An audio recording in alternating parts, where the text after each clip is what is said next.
Allez, bonjour à tous, j'espère que vous allez bien. Aujourd'hui, analyse du BTC, analyse plus poussée, d'accord? Je vais parler plus de mon plan, de ce que j'envisage par la suite, mon wallet long terme, comment je l'équilibre en ce moment, où est-ce que j'aimerais rentrer en position davantage, que ça soit sur des altcoins ou sur le BTC, qu'est-ce que je peux faire? En gros, moi, personnellement, qu'est-ce que je veux faire? Le but de ça, c'est pas vous dire vous quoi faire, c'est de vous montrer, vous partager ma manière de fonctionner, ma manière de raisonner, tout simplement, et voilà, d'être 100% transparent avec vous. Alors, c'est pas histoire de vous montrer, hein, de voilà, j'ai acheté ici, je vends ici, ou non, c'est pas du tout ça. C'est le but, c'est juste d'être transparent, de vous dire, ok, qu'est-ce que je fais, d'accord, qu'est-ce que je fais, qu'est-ce que j'ai dans mon wallet, à quel moment je veux l'acheter, à quel moment je veux, voilà, globalement, qu'est-ce que je veux faire. Parce que là, sur le BTC, on retrouve des prix intéressants, on retrouve de la volatilité, on casse un gros niveau. Donc actuellement sur le marché, non, ça fait un moment que j'ai rien d'un point de vue margin, d'accord, d'un point de vue swing, d'accord, j'avais des trades toute cette période-là, et voilà, j'ai arrêté ici quand le marché il est devenu un peu plus moche, un peu plus difficile à trader. Donc d'un point de vue swing, j'avais rien du tout, d'accord. Donc swing, des positions que je peux garder quelques semaines. J'ai pris des trades par-ci par-là en intraday, hein, donc c'est des positions que je garde, voilà, que je peux garder 15 minutes comme 1 heure, 2 heures, d'accord, qui vont pas me durer très longtemps. Mais voilà, depuis ici, hein, je trade très peu. Je vous le dis, hein, c'est même depuis le début de l'année 2000, bon, ici encore janvier-février des opportunités, mais voilà, à partir de mars sur de l'intraday, je trade très peu. J'ai très peu d'opportunités et je ne vais pas provoquer ces opportunités, hein. Je ne vais pas me forcer à créer des opportunités pour absolument trade. J'ai pas de quota, hein, j'ai pas de, voilà, je suis pas en mode faut que je fasse tant par mois, non, je m'en fous. Ok, donc d'un point de vue trade, pour le moment très peu d'opportunités, même si des fois en short, hein, il y en a quelques-unes, mais bon, comparé aux autres, à l'année précédente où il y avait beaucoup plus de setups qui s'enclenchaient, cette année ça reste un peu plus calme. Donc ça c'est pour la partie trading, j'ai aucun trade en cours, et on parlera après des zones que je changerai éventuellement pour lancer un trade. D'un point de vue investissement, actuellement je suis sur une balance 75-70% crypto, d'accord, ça c'est ma balance en crypto-monnaie, et 25-30% cash. Donc j'ai de l'argent à injecter sur les marchés. Comme dit, moi je suis jamais 100% crypto, d'accord, c'est pas possible. Je garde toujours de la liquidité au cas où on a un crash majeur, au cas où, bref, j'aurai toujours de la liquidité dans mon portefeuille, parce que pour moi c'est impossible d'être 100% crypto. Voilà, c'est ma manière de fonctionner, c'est comme ça. Pareil, je peux pas être 100% cash quand on est sur un top de marché, c'est pas possible. Donc je pourrais descendre d'ici, aller chercher du 10-15% de cash, c'est quelque chose de possible. Donc voilà, on voit que j'ai 10%, 15% à injecter sur les marchés. Pour comprendre, mon wallet long terme, BTC Ether, qui représente à peu près 60%, 65%, d'accord? Et ensuite, les 30-35% de restants, ils vont se séparer entre principalement Atom, qui est la plus grosse partie des altcoins. BTC Ether, c'est les mastodontes, ça change pas. Et sur les 30%, on va avoir une grosse partie sur Atom, et voilà, donc on va avoir un peu sur Link, Matic, Polkadot, et Solana, il doit me rester peut-être, je dois avoir 1 ou 2%, c'est très faible, mais c'est Atom qui représente une grosse partie, et les autres, on doit être sur du 3-4% à peine.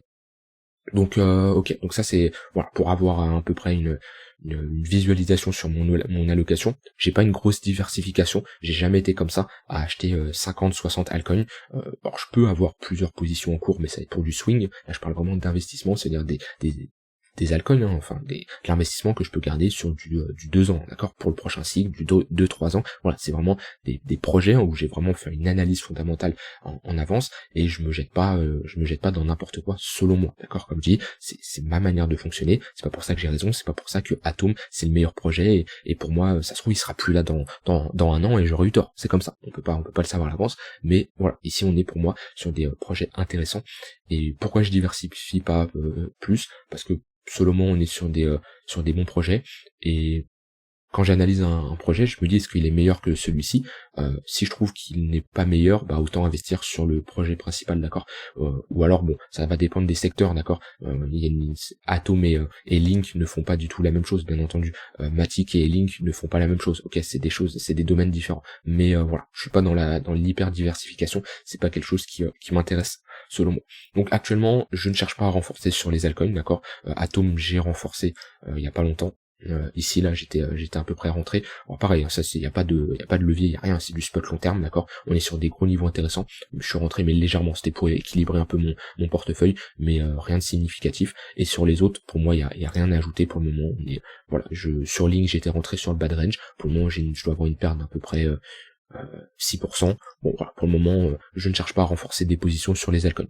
Sur BTC, je cherche à rentrer pour pareil, équilibrer mon portefeuille. Alors je suis pas sous-exposé sur le BTC, mais j'aimerais en avoir un peu plus dans mon wallet long terme, et on va retrouver des prix assez intéressants selon moi. Alors là, toujours d'un point de vue investissement, d'accord, on retrouve des niveaux assez intéressants. Alors on est sur, moi il y a deux niveaux que je surveille sur BTC. Le premier, c'est mes 0,382, et le second, mes 0,118. D'accord, voilà. Ici on a deux niveaux à surveiller. Hop. Donc voilà, ça c'est les deux niveaux à surveiller. Alors je voulais faire une aparté aussi. Il y en a beaucoup que je vois parler de buy the dip, et beaucoup de gens sont en manque de liquidité, d'accord. Voilà, il y en a plein qui disent ok, mais on buy the dip depuis plus d'un an, là, depuis fin 2021, on n'a plus de liquidité. Il y a quelque chose que je veux faire comprendre, d'accord, où il y a une différence de parler de buy the dip quand on est proche d'un bottom et de buy the dip quand on est ici, d'accord. Il y a une grosse différence. Enfin, selon moi, il y a une grosse différence. On trace un Fibo, ok, hop. Il y a une différence entre acheter sur un niveau les 0,382, qui est notre premier arrêt, et acheter dans notre zone de rechargement. La zone de rechargement, c'est la zone idéale pour accumuler, pour faire de l'investissement long terme. Les 0,382, c'est une zone pour jouer un prolongement d'une tendance. Ici, on a une tendance haussière, d'accord. Voilà, on voit avec ici un creux plus haut, un creux plus haut, un creux plus haut. Okay, ici, on était dans une phase où potentiellement on pouvait avoir un prolongement de notre tendance pour faire un nouvel ATH. Ici, il y a du monde qui a buy the dip, d'accord. À ce moment-là, il y a eu pas mal de monde ici et ici. On est sur des niveaux où on n'est pas sur des niveaux pour faire de l'accumulation, d'accord. C'est pas des niveaux pour faire de l'investissement de long terme. On se positionne pas sur un marché aussi haut. Ici, les 50 000 $, c'est beaucoup trop haut. On est qu'à moins 20% de l'ATH, c'est pas une bonne zone pour faire de l'investissement long terme. C'est une bonne zone pour potentiellement buy the dip, jouer prolongement de notre tendance, mais à ce moment-là, vous avez un niveau d'invalidation. Vous avez une zone où vous dites, ok, si on passe sous ce niveau-là, on n'est plus dans notre prolongement de notre tendance, par exemple, si on casse ce niveau-là, ok, vous pouvez vous dire, ok, là on a un breakout qui est clairement, qui est clair, ok, bah j'invalide, je prends ma perte, mais ça m'évite de hold et ensuite de taper un moins 60%. Et c'est pour ça que vous avez plus de liquidité, c'est que vous vous positionnez sur des niveaux qui sont pas pour l'investissement, qui sont pour de la suite tendance, pour du trading, mais qui sont pas pour investir de manière professionnelle, selon moi. Donc c'est pour ça que les gens ont plus de liquidité. Donc gérez bien cette partie, cette balance cash crypto, et ne vous retrouvez pas à investir sur des ATH sur des niveaux beaucoup trop. On est toujours sur des niveaux propices à de l'investissement, ok. On est, comme je l'ai montré, dans notre zone de rechargement. On a notre halving qui va se faire vers mai 2024, donc à peu près dans 10-11 mois. Et voilà, c'est pareil, le coût de production du BTC, donc ce qui nous permet de voir est-ce que les mineurs vendent à perte ou pas. Le prix plancher là, il est vers les 15 000 $. Alors celui-ci peut évoluer, ok, on voit il peut baisser comme monter, mais à l'halving, celui-ci va doubler, comme on avait eu ici au précédent halving, ok, il va doubler. Et il y a de grandes chances que le marché se situe aux alentours, alors à minima, c'est à minima, vers ce niveau-là, comme on avait eu ici. Voilà, le marché il est venu chercher son prix plancher ici pour les mineurs. Ici il y a des mineurs qui vendaient à perte, d'accord, mais on y reste très peu de temps. Voilà, c'est pas des zones où on passe énormément de temps, parce que si on commence à casser ces niveaux-là et avoir énormément de mineurs qui vendent à perte, c'est pas très bon pour l'écosystème.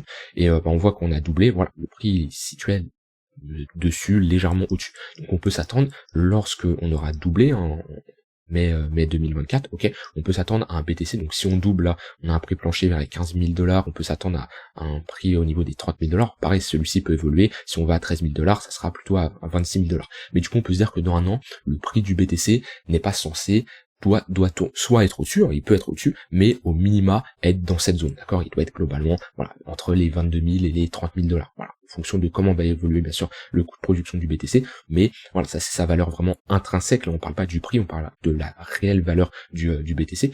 Et pour moi, alors, la valeur, plusieurs moyens de déterminer la valeur, mais là on parle de la valeur en fonction du minage, mais voilà, pour moi ici c'est la zone où le BTC aura des chances d'être à minima, et je dis bien c'est à minima. Donc actuellement, on est dans des zones à un an de cette date pour se dire, ok, attention non plus à pas trop se positionner n'importe comment, parce qu'on peut avoir une entrée où dans un an on se situe au même niveau. Au final, vous avez mal alloué votre capital et pendant un an votre prix, votre argent n'a rien fait. Donc, attention à ça.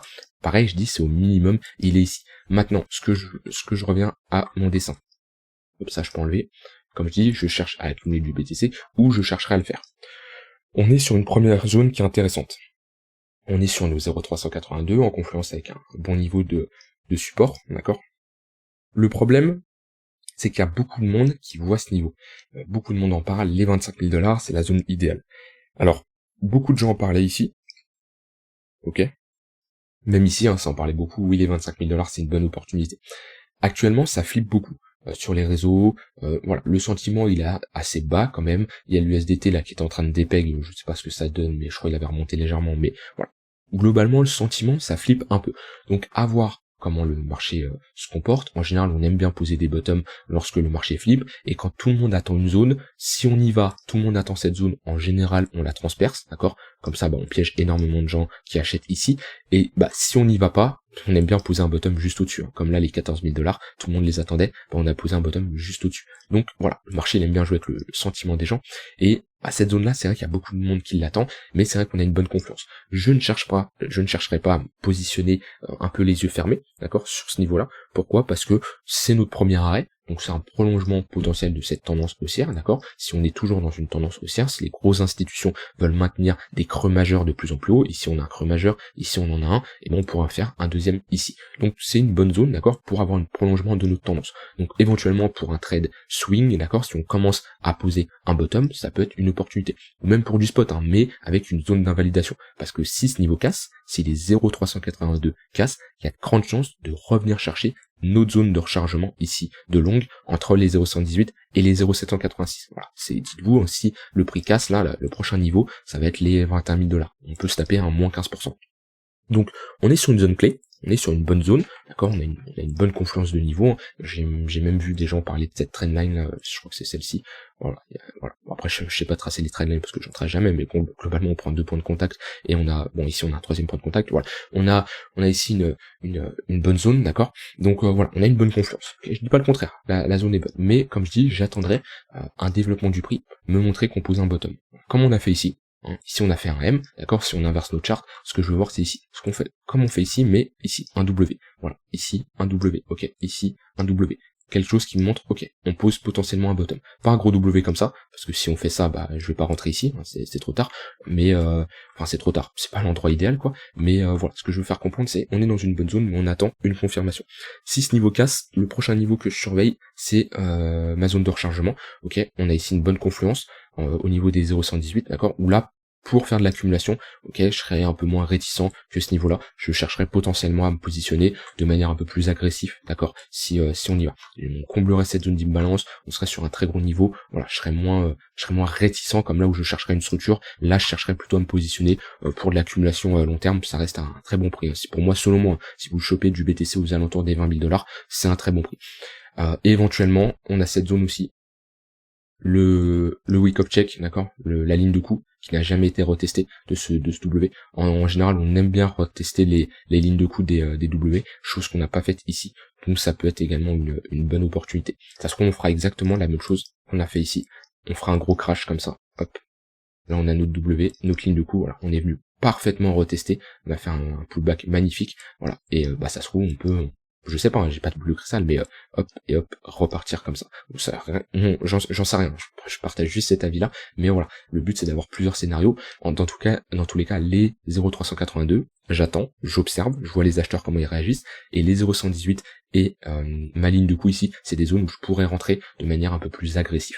Et bien sûr, toujours une part de cash, au cas où on casse ce creux-là. Pour moi, il y a de très faibles probabilités que ça arrive, on est à l'abri de rien avec des bad news, avec le contexte actuellement il n'est pas incroyable non plus, on sait jamais, pour si on ira plus bas. Bon, je vais pas vous dire les niveaux intéressants, les 10 000 $ hautes parce qu'on n'en est pas, on n'y est pas encore, d'accord, chaque chose en son temps, mais voilà, je garde une partie de mon cash qui sert à ça au cas où on va plus bas. Donc ça c'est pour le BTC. Voilà, vous avez globalement mon plan, vous avez vu, j'ai pas mis d'indicateur, j'ai pas mis grand chose, on fait au plus simple, support, résistance et Fibonacci, d'accord. Moi c'est les niveaux que je surveille pour les prochaines semaines si on y va. Maintenant, peut-être qu'on n'y va pas, d'accord, et à quel moment je repasserai boule sur les marchés, comme je vous dis, soit on structure ici un W, ok, ça serait parfait, ça serait un bon setup, ou soit, si on a un retour en V-bottom, si on casse ce précédent sommet, ok, là je repasserai boule, parce que ce sommet-là c'est un sommet majeur, comme ici, c'est des niveaux qu'on ne doit pas retester si on reste dans une tendance baissière. D'accord, si les vendeurs perdent ce niveau, c'est que les acheteurs auront gagné le combat et que on aurait pas mal de vendeurs qui ont la tête sous l'eau et ça serait bullish pour la suite. Donc voilà, c'est à partir de ce moment-là où je chercherai à repasser bullish. Pour le moment, sur du moyen terme, je suis pas bullish, je suis bearish. Sur du court terme, je suis bearish. Sur du long terme, la charte est bull, hein, globalement. Si on regarde en weekly, de toute façon depuis le début, hein, sur la création du BTC ou même sur cette phase-là, on est pour le moment sur des creux de plus en plus haut, même si c'est pas très joli, hein, sur du moyen terme. Donc voilà, maintenant sur du court terme, ça change pas, hein, moi, vous savez, en moyenne mobile, voilà. Quand on revient chercher nos moyennes mobiles, il y a des opportunités de short. J'aime bien avoir des confluences. Si on a une confluence point pivot monthly, ancienne zone de support qui fait office de résistance, tunnel 15 minutes, si on y revient, ça peut être une bonne zone également qui est à surveiller. Mais là, bon, pour le moment, j'attendrai quand même qu'on ait un développement du prix parce que là, on est ou qu'on ait un retour, hein, sur des niveaux, mais là, on est assez loin des moyennes mobiles. Je chercherai pas à short le marché ici, hein, c'est beaucoup trop tard. On se positionne sur des pullbacks. Hein. On short pas ici, on short ici, d'accord. On short pas ici, on short ici, d'accord. On short pas ici, on short ici. Quand on a le marché a autant chuté, d'accord, c'est pas le moment de short, d'accord. Je dis pas que c'est le moment de long, hein. Enfin, quelqu'un qui fait de la contre-tendance, il peut avoir un setup ici pour revenir chercher des niveaux plus hauts, mais ici, dans tous les cas, je ne chercherai pas à short le marché. Voilà pour BTC, on va parler d'Ether assez rapidement. Lui, c'est un peu plus simple. Ether, je suis pareil, je suis exposé comme il faut. Je cherche moins à en avoir que sur le BTC en ce moment, d'accord, parce que j'ai ce qu'il faut, hein. J'ai une plus grosse partie de mon wallet qui est sur Ether que sur BTC, parce que sur du long terme, j'ai plus de conviction, je crois plus en Ether qu'en BTC. Alors pas en termes de projet, enfin surtout en termes de valeur. Pour moi, Ether a un plus gros potentiel lors du prochain cycle que sur le BTC. Enfin, je dis pas que Ether est mieux que le BTC, hein, pas de là. Je dis juste que, pour moi, en termes de surperformance du marché, Ether a de plus grosses possibilités que le BTC. C'est pour ça j'en ai plus dans mon wallet long terme. Sur Ether, c'est pas très joli. Le M qu'on fait ici, ça peut être un top de marché où voilà, le marché va mettre du temps à s'en remettre, potentiellement 2, 3, 4 mois, d'accord, qu'on peut avoir un marché qui baisse ou qui range entre plusieurs bornes, d'accord, parce que ce genre de structure, c'est pas très bon. En général, quand on fait ce genre de structure, c'est que le marché a besoin de souffler, et on va potentiellement retrouver des niveaux plus bas. Donc ça peut être ici un top de marché pour cette fin d'année 2023 sur Ether. C'est une possibilité qu'on doit absolument pas exclure. Pour moi, Ether, on est toujours dans un range avec une déviation à la hausse. Hop, on va tracer un petit Fibo. Alors, bon bah voilà, hein, pareil, on casse nos 0,382, qui était une très bonne zone, là on l'a titillé, on casse, il y a de grandes chances, hein, sur Ether de venir chercher sa zone des 1480$, pareil, on a une bonne confluence, ici on comble cette zone d'imbalance, on est sur nos 0,118, on est sur une zone de support. Pour moi, si vous chopez un Ether pareil en dessous des 1400, 1450$, c'est une très bonne zone, hein. Les 1250$, ceux qui regardent mes vidéos depuis un moment, vous savez que j'en parle énormément, j'étais très fan de cette zone, on est venu la chercher pas mal de fois, c'était une très très grosse opportunité. Moi j'ai une bonne moyenne d'achat sur Ether vers les 1250$.